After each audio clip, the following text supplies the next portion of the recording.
Howdy people, salam buat teman-teman semua dimanapun kalian berada. Di video ketujuh ini, saya mau ngajak teman-teman untuk belajar sedikit tentang persepsi. Biar apa? Tentu biar nggak sering mispersepsi. Nggak enak kan berulang kali ditegur dosen atau atasan hanya gara-gara masalah komunikasi? Tolong ya Rek, komunikasinya. Oke, sebelum mikir yang berat-berat, kita melakukan pemanasan dulu. Teman-teman nanti bisa ikutan jawab dalam hati atau boleh keluarin semua pendapat unek-unek di kolom komentar. Kita mulai dengan gambar pertama. Kira-kira menurut teman-teman, gambar yang muncul ini menunjukkan angka nomor 6 atau nomor 9? Sudah punya pilihan? Tentukan pilihanmu. Lanjut, gambar yang kedua. Biasanya gambar ini selalu dikait-kaitkan dengan karakter atau kepribadian seseorang. Di situ ada optimis dengan pesimis, di mana orang-orang yang optimis selalu memandang sebuah peluang, yang dilihat itu adalah peluangnya. Sementara si pesimis, justru yang dilihat atau yang menjadi fokus perhatiannya adalah kekurangan atau tantangan. Oke, kita lanjut ke gambar nomor 3. Kira-kira menurut teman-teman nih, apakah definisi tentang cantik, kriteria cantik menurut teman-teman itu seperti apa? Apakah yang berambut lurus, bertubuh langsing, punya kulit putih dan mulus, dan tingginya semampai atau tingginya proporsional? Oh iya, apakah konsep kecantikan itu sama seperti yang ada di iklan ini? Di sini kita lihat ada iklan tentang perawatan tubuh atau sabun kecantikan dari brand-brand besar yang ada di Indonesia ya. Nah, kalau kita perhatikan dari keempat-empatnya ini dan kita cocokkan dengan definisi cantik yang sudah saya sebutkan tadi, kita mau lihat dulu ya, apakah ada kesamaan tuh? Pertama, kulit putih, bebas noda. Apa tadi? Kulit putih dan mulus? Ya, keempat-empatnya punya kulit putih dan mulus. Bertubuh langsing? Ya, keempat-empatnya perempuan yang tubuhnya ideal. Tingginya juga semampai? Ya, keempatnya juga punya tinggi yang ideal. Apakah rambutnya lurus? Ya, semuanya rambutnya lurus, kecuali satu brand ya, yang itu memang mungkin dikhususkan untuk segmentasi pasar tertentu yang berhijab. Kayak gitu. Oke, habis lihat iklan yang bening mulus tadi, sekarang kita waktunya sedikit cuci otak ya. Nah, sebagai informasi saja bahwa sebuah iklan itu pada dasarnya punya fungsi. Di antaranya ada yang berfungsi sebagai informatif, memberikan informasi, mengedukasi, ada juga yang bertujuan sebagai hiburan atau memberikan entertain ya, serta untuk tujuan persuasif. Ini biasanya berkaitan dengan soft selling atau kegiatan marketing ya, pemasaran. Nah, yang jadi pertanyaannya adalah seberapa sering sih kira-kira kita terpapar iklan setiap harinya? Pasti jawabannya sangat sering. Bahkan bisa jadi mulai dari bangun tidur sampai kita akan tidur lagi. Kita sudah terbiasa dengan paparan iklan. Kita bisa lihat iklan itu di televisi atau di iklan-iklan digital ya, iklan online gitu, di sosial media, di baliho, semuanya hampir kita nggak pernah lepas dari paparan iklan itu. Sekarang yang jadi bahan renungan adalah, kira-kira menurut teman-teman semua nih ya, apakah iklan itu merepresentasikan kondisi sosial budaya masyarakat tertentu, atau justru persepsi masyarakatlah yang dibentuk oleh iklan? Nah, kalau dikaitkan sama konsep kecantikan tadi, pertanyaannya jadi gini, apakah iklan tentang kecantikan tadi itu merepresentasikan persepsi kebanyakan masyarakat Indonesia tentang perempuan cantik, atau justru sebenarnya persepsi sebagian besar masyarakat Indonesia tentang perempuan cantik itu sengaja dibentuk atau dipengaruhi oleh sebuah iklan. Teman-teman boleh berkomentar apapun, punya pendapat silakan. Tidak ada yang benar ataupun salah. Nah, kalau sudah punya jawaban, boleh silakan tulis pendapat di kolom komentar. Dari ketiga gambar yang sudah saya tampilkan tadi, ini dia intinya. Persepsi itu inti komunikasi. Ilmuwan bilang, makin besar kesamaan persepsimu dengan si lawan bicara, obrolannya makin nyambung. Terus bikin nyaman, sampai berjam-jam ngobrol pun nggak akan terasa. Pernah ngalamin seperti ini? Pasti pernah dong. Atau bahkan selalu.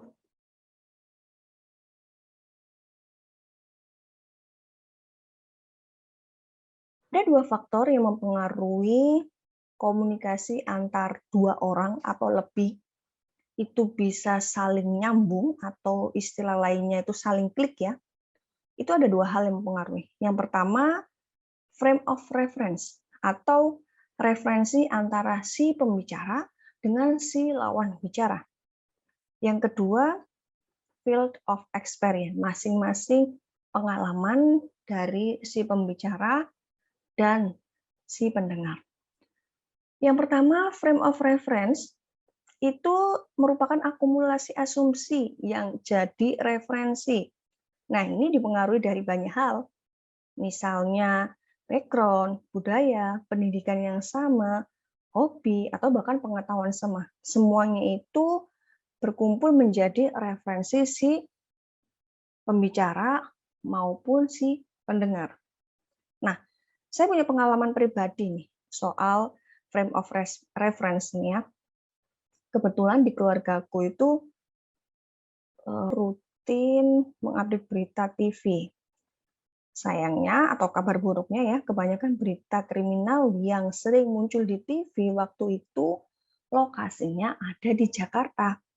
Entah itu penjamretan, berita pembunuhan, tindak asusila, kemacetan, tawuran pelajar, kecurangan penjual makanan, dan lain-lainnya.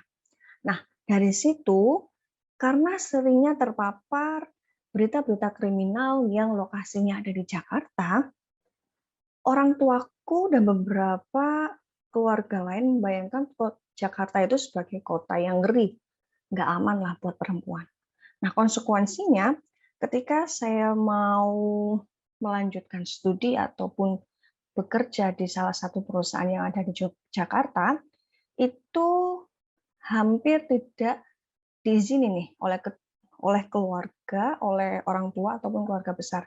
Karena menurut mereka Jakarta itu nggak aman bagi perempuan. Termasuk saya pun pengalaman pertama ketika berada di Jakarta, sebelum berangkat ke Jakarta ya untuk training waktu itu, sempat ada juga perasaan was-was tuh. Jangan-jangan nanti ada ini, ada itu. Sempat ada ketakutan ya, karena hampir tiap hari pun saya juga melihat berita itu, dan orang tua juga merasa was-was juga. Akhirnya saya pun juga ikut takut ya, sedikit takut untuk ke Jakarta. Nah, ketika sampai di Jakarta, saya di Jakarta selama seminggu waktu itu ya. Pertama kali saya ke Jakarta waktu itu, saya training selama seminggu. Ternyata apa yang di pikiran saya, asumsi saya tentang, atau persepsi saya tentang sebuah Jakarta itu, kota Jakarta itu, ternyata nggak semuanya benar. Di sana sama seperti kota-kota lainnya, terutama di kota Surabaya, sama, nggak ada yang beda. Tuh. Malah di sana sangat ramai 24 jam. Nggak ada sepi-sepinya, gitu ya. Nah, itu referensi yang saya terima dari media massa, dari cerita berita kriminal itu, ataupun cerita-cerita orang tua nasihat, itu menjadi referensi tertentu buat saya. Nah, sementara field of experience adalah pengalaman yang saya alami ketika berada langsung di kota Jakarta. Contoh kedua nih, tentang frame of reference dan field of experience. Di sini ada dua gambar tentang laki-laki yang bertato. Mungkin yang ada di bayangan kita, kebanyakan ya, nggak semua mungkin ya, kebanyakan yang ada di bayangan kita tuh cowok bertato itu identik dengan macho alias manly, berani, dan urakan atau nakal. Tapi apa yang terjadi dengan gambar yang ada di sebelah kiri saya? Di situ ada cowok yang kita mungkin pernah melihat berita ini ya, di mana ada seorang pria bertato, napi yang bertato dia ketakutan ketika harus divaksin.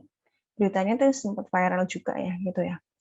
Nah, ini membuktikan bahwa apa yang menjadi persepsi kita tentang cowok bertato tadi yang mungkin macho, berani, urakan atau nakal, ternyata dia punya sisi lain. Dia ketakutan dengan sebuah jarum suntik. Yang ketiga ini saya kasih contoh yang ketiga biar teman-teman makin greget ya. Ini ada sebuah film Bollywood, ini saya lupa tahun berapa waktu itu dirilisnya. Nah, sebenarnya film ini itu mengingatkan kita akan tragedi besar yang pernah terjadi, 9/11, serangan Menara Kembar WTC, di mana akibat serangan itu ada stigma atau ada persepsi negatif yang dilekatkan pada seorang muslim, di mana sebagian besar orang-orang waktu itu mempersepsi bahwa orang Islam, terutama orang-orang yang menggunakan pakaian serba hitam dan besar-besar itu identik dengan teroris. Oke, bicara tentang persepsi, ada satu hal yang mesti kita ingat, bahwa objek yang sama bisa jadi akan dipersepsi beda oleh orang yang beda pula. Ini ada dalam teori stimulus respon, di mana ini dikait-kaitkan dengan studi behavioristik. Pesannya adalah stimulus yang diberikan bisa jadi sama, tapi respon kita terhadap stimulus itu akan beda di tiap orangnya. Contoh gampangnya sih, nih, pas diumumkan PPKM diperpanjang lagi. Si A mungkin responnya marah, karena dia nggak bisa kemana-mana nih. Sementara si B biasa aja, karena dia juga lagi nggak mau perjalanan jauh dalam sebulan ke depan. Sementara si C responnya senang, karena dia bisa kerja santai di rumah lebih lama lagi. Nah, dari tadi kita udah ngobrol panjang lebar, saya udah ngobrol panjang lebar tentang persepsi. Tapi saya belum menjelaskan nih, sebenarnya persepsi itu apa sih dari semua gambar-gambar yang saya berikan tadi, contoh-contoh gambarnya, terus pertanyaannya, sebenarnya apa sih persepsi itu? Ada banyak sebenarnya definisi tentang persepsi, mulai dari yang simpel sampai yang kompleks karena memasukkan berbagai macam elemen. Nah, saya pilih yang paling simpel, yaitu sebuah proses, bisa kognitif dan psikologis, interpretasi, seleksi, dan mengorganizing sebuah informasi. Untuk diketahui bahwa persepsi itu nggak selamanya sebuah realitas. Seperti tadi itu, contoh yang ada di film My Name is Khan, bahwa persepsi kebanyakan masyarakat di dunia saat itu mengenai seorang muslim itu identik dengan teroris. Apakah persepsi itu sebuah realitas? Belum tentu. Ini ada sebuah campaign kreatif ya dari salah satu brand yang mana mereka secara konsisten mengkampanyekan tentang sebuah konsep kecantikan. Nanti teman-teman bisa lihat di YouTube ya.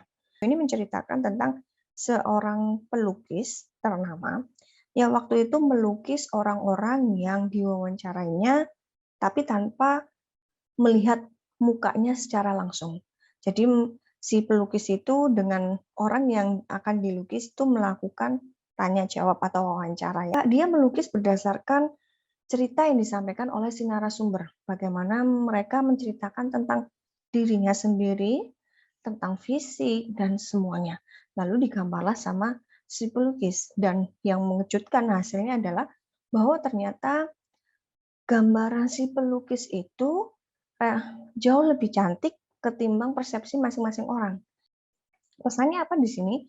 Pesannya adalah terkadang orang kita kurang percaya diri untuk menyatakan bahwa kita layak atau bahwa kita cantik. Justru orang lain yang memandang kita adalah kita layak atau kita pun cantik gitu. Ini konsep kecantikan yang dikampanyekan oleh salah brand tadi ya, bahwa definisi cantik itu nggak harus yang melulu berkulit putih, yang matanya harus lebar, semua bermata sipit, rambut keriting, kulit hitam, semuanya cantik. Punya definisi cantik yang berbeda. Oke, itu tadi sedikit pengenalan tentang persepsi. Selanjutnya, bagaimana menciptakan sebuah komunikasi yang efektif, atau bagaimana menyamakan persepsi antara si pembicara dengan si pendengar itu, mungkin saya akan bahas di episode berikutnya. Terima kasih sudah menyaksikan. Kita berjumpa di sesi berikutnya.